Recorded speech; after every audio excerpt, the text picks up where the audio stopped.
No more, but first...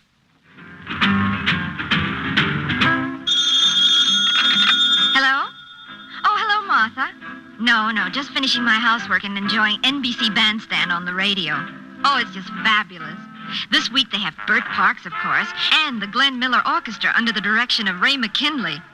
But why am I telling you about it? Tune it in yourself. And enjoy the Glenn Miller Orchestra and singing star Bill Hayes live weekday mornings on most of these stations. Now stay tuned for Sleep No More on NBC. This is Nelson Olmsted. Sleep no more.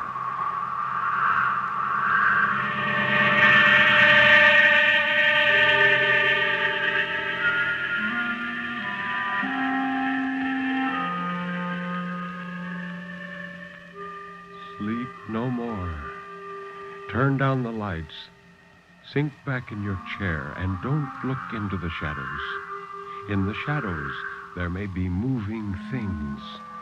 Tonight, it may be you will sleep no more.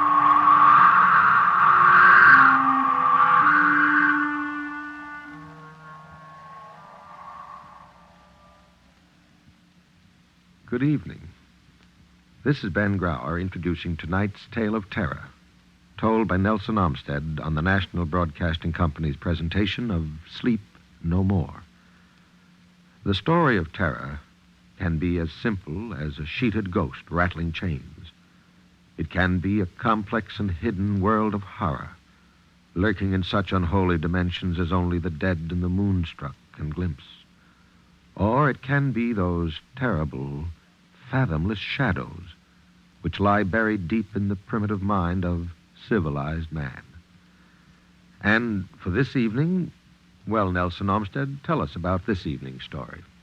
It's called The Storm by McKnight Malmar, who, incidentally, is a woman. It's a story about a woman who comes home one night to a big, empty house to find a pinpoint of light where there should be no light. That sounds chilling. So let Nelson Olmsted tell us about the woman alone at night and the storm.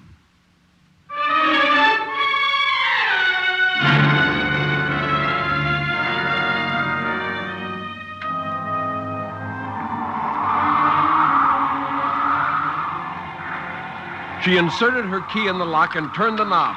The March wind snatched the door out of her hand and slammed it back against the wall. It took strength to close it against the pressure of the gale. She breathed a sigh of thankfulness at being home again and in time. In rain like this, the crossroads always were flooded.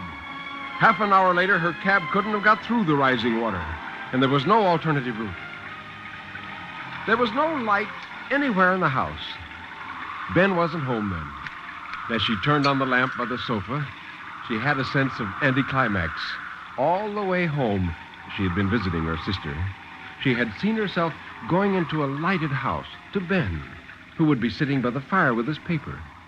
She had taken delight in picturing his happy surprise at seeing her home a week earlier than he'd expected her. She had known just how his round face would light up, how his eyes would twinkle behind his glasses, how he would catch her by the shoulders and look down into her face to see the changes a month had made in her, and then kiss her resoundingly on both cheeks like a French general bestowing a decoration. Then she would make coffee and find a piece of cake, and they would sit together by the fire and talk. But Ben wasn't here. She looked at the clock on the mantel and saw it was nearly 10. Well, perhaps he hadn't planned to come home tonight, as he wasn't expecting her. Even before she had left, he frequently was in the city all night because business kept him too late to catch the last train. Well, if he didn't come home soon, he wouldn't be able to make it at all. She began to walk through the house, turning on lights as she went. Ben had left it in fairly good order. There was very little trace of an untidy masculine presence, but then he was a tidy man. She made coffee. The wind hammered at the door and the windows. Listening, she wished for Ben almost feverishly. She never had felt so alone, and he was such a comfort. He had been so good about her going for this long visit, made because her sister was ill. He had seen to everything and had put her on the train with her arms loaded with books and candy and fruit. She knew those farewell gifts had meant a lot to him. He didn't spend money easily. To be quite honest, he was a little close. But he was a good husband. She repeated it to herself firmly as she sipped her coffee. He was a good husband. Suppose he was 10 years older than she and a little set in his ways, a little, perhaps, dictatorial at times and moody. He'd given her what she thought she wanted, security and a home of her own. If security were not enough, she couldn't blame him for it. Her eye caught a shred of white protruding under a magazine on the table beside her. She put out a hand toward it, yet her fingers were almost reluctant to grasp it. She pulled it out nevertheless, and saw that it was, as she had known instinctively, another of the white envelopes. It was empty, and it bore, as usual, the neat typewritten address, Benjamin T. Wilson, Esquire, Wildwood Road, Fairport, Connecticut. The postmark was New York City. It never varied. She felt the familiar constriction about the heart as she held it in her hands. What these envelopes contained, she never had known. What she did know was their effect on Ben. After receiving one, and one came every month or two, he was irritable, at times almost ugly. Their peaceful life together fell apart. At first, she had questioned him, had striven to soothe and comfort him, but she soon had learned that this only made him angry, and of late, she had avoided any mention of them. This one was postmarked 3 days before. If Ben got home tonight, he would probably be cross, and the storm wouldn't help his mood. Just the same, she wished he would come. She tore the envelope into tiny pieces and tossed them into the fireplace. As she straightened, a movement at the window caught her eye. She froze there, not breathing, still half bent toward the cold fireplace, her hand extended. The glimmer of white at the window, behind the sheeting blur of rain, had been, she was sure of it, a human face. There had been eyes. She was certain there had been eyes staring in at her. The wind's shout took on a personal, threatening note. She was rigid for a long time, never taking her eyes from the window. But nothing moved there now, except the water on the window pane. Beyond it, there was blackness, and that was all. The only sounds were the threshing of the trees, the roar of the water, the ominous howl of the wind. If only Ben would come home. If only she weren't so alone. She shivered and pulled Ben's coat tighter around her and told herself she was becoming a morbid fool. Nevertheless, she found the aloneness intolerable. Her ears strained to hear prowling footsteps outside the windows. She became convinced that she did hear them, slow and heavy. Well, perhaps Ben could be reached at the hotel where he sometimes stayed. She no longer cared whether her homecoming was a surprise to him. She wanted to hear his voice. She went to the telephone and lifted the receiver. No, the line was quite dead. The wires were down, of course. She fought panic. Now, the face at the window had been an illusion, a trick of light. And the sound of footsteps was an illusion, too. Actual ones would be inaudible in the noise made by the wild storm. Nobody would be out tonight. Nothing threatened her, really. The storm was held at bay behind these walls, and in the morning, the sun would shine again. The thing to do was to make herself as comfortable as possible and settle down with a book. There was no use going to bed. She couldn't possibly sleep. She would only lie there wide awake and think of that face at the window, hear those footsteps. She would get some wood and build a fire in the fireplace. She hesitated at the top of the cellar stairs. The light, as she switched it on, seemed insufficient. The concrete wall at the foot of the stairs was dank with moisture and somehow gruesome. And wind was chilling her ankles. Rain was beating in through the outside door to the cellar because that door was standing open. The inner bolt sometimes didn't hold, she knew very well. If it had not been carefully closed, the wind could have loosened it. It took her a long minute to nerve herself to go down the steps and reach out into the darkness for the door latch. The wind helped her and slammed the door resoundingly. She jammed the rusty bolt home with all her strength and then tested it to make sure it would hold. She almost sobbed with relief of knowing it to be firm against any intruder. She had only to get an armful of wood. Then she could have a fire. She would have light and warmth and comfort. She would forget these terrors. The cellar smelled of dust and old moisture. The beams were fuzzed with cobwebs. There was only the one dim bulb. The wood pile was in the far corner, away from the light. She stopped and peered around. Nothing could hide here. The cellar was too open, the supporting stanchions too slender to hide a man. She almost ran to the wood pile. What was it? Not a noise. Something she had seen as she hurried across the dusty floor. Something odd. She searched with her eyes. Why, it was a spark of light she had seen where no spark should be. Her eyes widened, round and dark as a frightened deer's. Her old trunk that stood against the wall was open just a crack, and from the crack came this tiny pinpoint of reflected light to prick the cellar's gloom. She went toward it like a woman hypnotized. It was only one more insignificant thing, like the envelope on the table, the vision of the face at the window, the open door. There was no reason for her to feel so smothered in terror. Yet, she was sure she had not only closed the lid of the trunk, but clamped it shut. She was sure because she kept 2 or 3 old coats in it, wrapped in newspapers and tightly shut away from moths. But now, the lid was raised perhaps an inch, and the twinkle of light was still there. She threw back the lid. For a long moment, she stood looking down into the trunk, while each detail of its contents burned itself on her brain. Each tiny detail was indelibly clear and never to be forgotten. She could not have stirred a muscle in that moment. Horror was a black cloak thrown around her, stopping her breath, hobbling her limbs. Then her face dissolved into formlessness, and she slammed down the lid and ran up the stairs like a mad thing. She was breathing again, in deep sobbing breaths that tore at her lungs. She shut the door at the top of the stairs with a crash that shook the house. Then she turned the key. Her old trunk had held the curled-up body of a woman.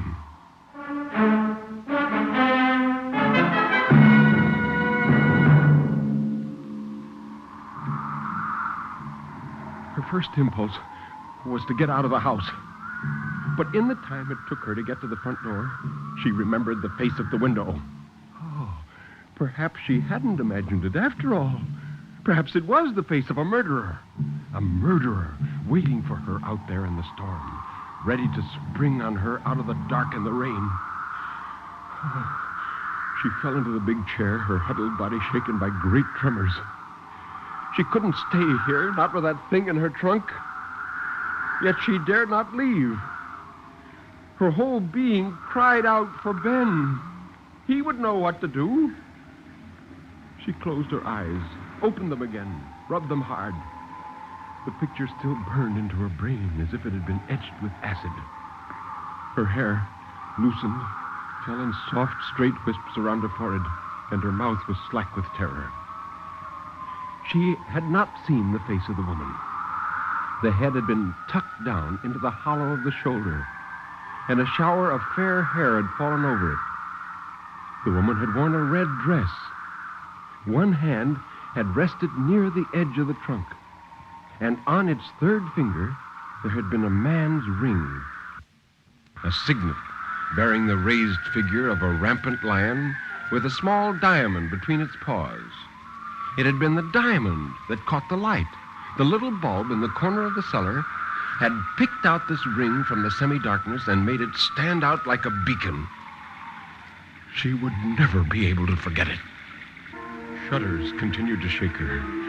She bit her tongue and pressed her hand against her jaw to stop the chattering of her teeth. She drew the coat closer about her, trying to dispel the mortal cold that held her. Slowly, something beyond the mere fact of murder, of death, began to penetrate her mind. Slowly, she realized that beyond this fact, there would be consequences. That body in the cellar was not an isolated phenomenon. Some train of events had led to its being there and would follow its discovery there. There would be policemen. At first, the thought of policemen was a comforting one. Big, brawny men in blue who would take the thing out of her cellar and take it away so she never need think of it again. Then she realized it was her cellar, hers and Ben's, and policemen are suspicious and prying. Would they think she had killed the woman? Could they be made to believe she never had seen her before? Or would they think Ben had done it? Would they take the letters in the white envelopes and Ben's absences on business and her own visit to her sister, about which Ben had been so helpful, and out of them build a double life for him? Would they insist that the woman had been a discarded mistress who had hounded him with letters until out of desperation he had killed her? Well, that was a fantastic theory, really. But the police might do that. They might. Her craving for Ben became a frantic need. If only he would come home. Come home and take that body away. Hide it somewhere so the police couldn't connect it with this house. He was strong enough to do it. She crouched there, shaking. It was as if the jaws of a great trap had closed on her. On one side, the storm and the silence of the telephone, and on the other, the presence of the prowler under that still, cramped figure in her trunk. She was caught between them, helpless. As if to accent her helplessness, the wind stepped up its shriek, and a tree crashed thunderously out on the road. She heard glass shatter. Her quivering body stiffened like a drawn bow. Was it the prowler attempting to get in? She forced herself to her feet and made a round of the windows. All the glass was intact. Nothing could make her go down into the cellar to see if anything had happened there. The voice of the storm drowned out all but the sound of the clock. Yet she couldn't rid herself of the fancy that she heard footsteps going round and round the house, that eyes sought an opening and spied upon her. A kind of numbness began to come over her, as if her capacity for fear were exhausted.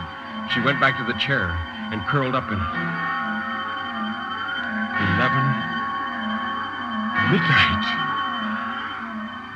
She huddled there, not moving, not thinking, not even afraid, only numb for another hour. Then the storm held its breath for a moment, and in the brief space of silence, she heard footsteps, firm and quick and loud. A key turned in the lock, the door opened, and Ben came in. He was dripping, dirty, and white with exhaustion, but it was Ben. Once she was sure of it, she flung herself on him, babbling incoherently of what she had found. He kissed her lightly on the cheek and took her arms down from around his neck, and he said, Here, my dear. You get soaked. I'm drenched to the skin. Oh, I had to walk in from the crossroads. What a night. She tried again to tell him of the past hours, but again he cut her short. No, now, wait a minute, my dear. I can see you're bothered about something, but just wait till I get into some dry things, and then I'll come down and we'll talk things over. Now, suppose you rustle up some coffee and toast. Oh, I'm done up. The whole trip out was a nightmare, and I didn't know if I'd ever make it from the crossing. No, I've been hours. Yes, he did look tired, she thought with concern. Now that he was back, she could wait. The past hours had taken on the quality of a nightmare, horrifying, but curiously unreal. With Ben here, so solid and commonplace and cheerful, she began to wonder if the hours were a nightmare. She even began to doubt the reality of the woman in the trunk, although she could see her as vividly as ever. Perhaps only the storm was real. She went to the kitchen and began to make fresh coffee. The chair, still wedged against the kitchen door, was a reminder of her terror. And now that Ben was home, it seemed silly, and she put it back in its place by the table. He came down very soon, before the coffee was ready. Oh, how good it was to see him in that old gray bathrobe of his hands thrust into its pockets. She was almost shamefaced when she told him of the face in the window, the open cellar door, and finally of the body in the trunk. None of it, she saw quite clearly now, could possibly have happened. Ben said so, without hesitation. But he came to put an arm around her. He said, "Well, now, you poor child, the storm has scared you to death, and I don't wonder. It's given you the jitters." She smiled dubiously. She said, "Yes, I'm almost beginning to think so. Now that you're back, it seems so safe, but you will look in the trunk, Ben. I've got to know. I can see her so plainly. How could I imagine a thing like that?" "Of course I'll look, if it'll make you feel better. But I'll do it now. Then I can have my coffee in peace." He went to the cellar door and opened it and snapped on the light. Her heart began to pound once more, a deafening roar in her ears. She could not have imagined it. It was incredible that she could have believed for a minute that her mind had played such tricks on her. In another moment, Ben would know it, too. She heard the thud as he threw back the lid of the trunk. She clutched at the back of the chair, waiting for his voice. It came in an instant. "There's nothing here but a couple of bundles. Come take a look."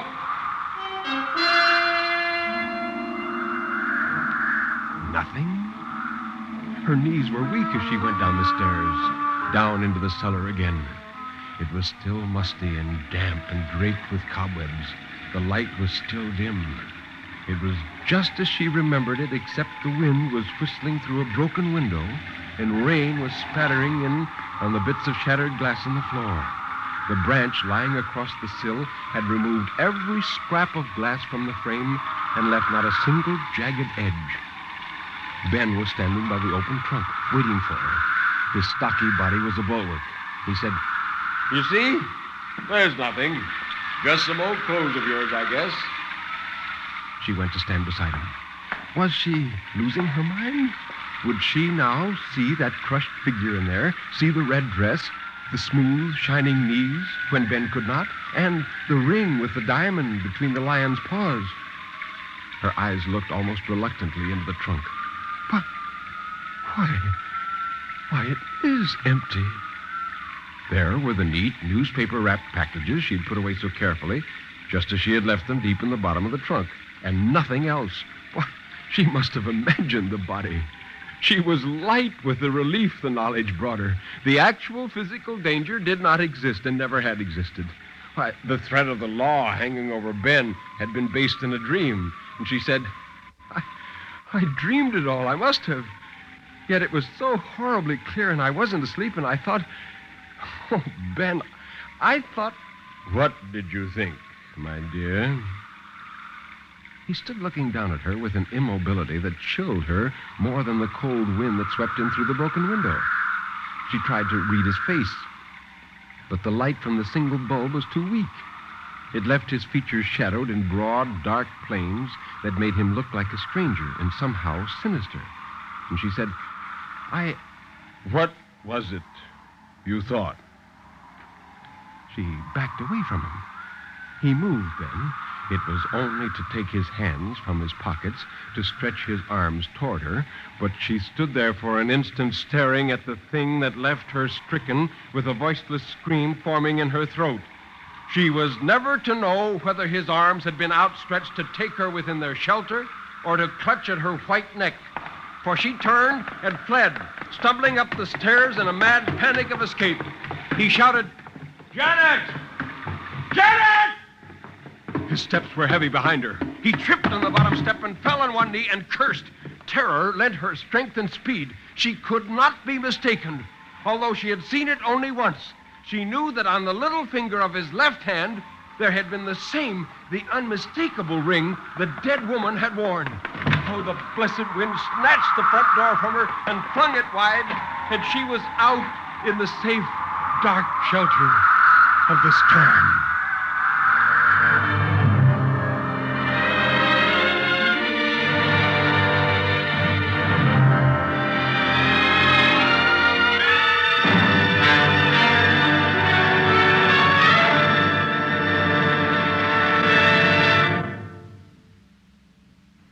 This is Nelson Olmsted. The story you heard tonight was written by a woman and was about a woman. In the moments that remain tonight, and while you're in such a wonderful, sleepless mood, I'd like you to hear the famous poem Edgar Allan Poe wrote about a woman, his wife. Here is Annabel Lee.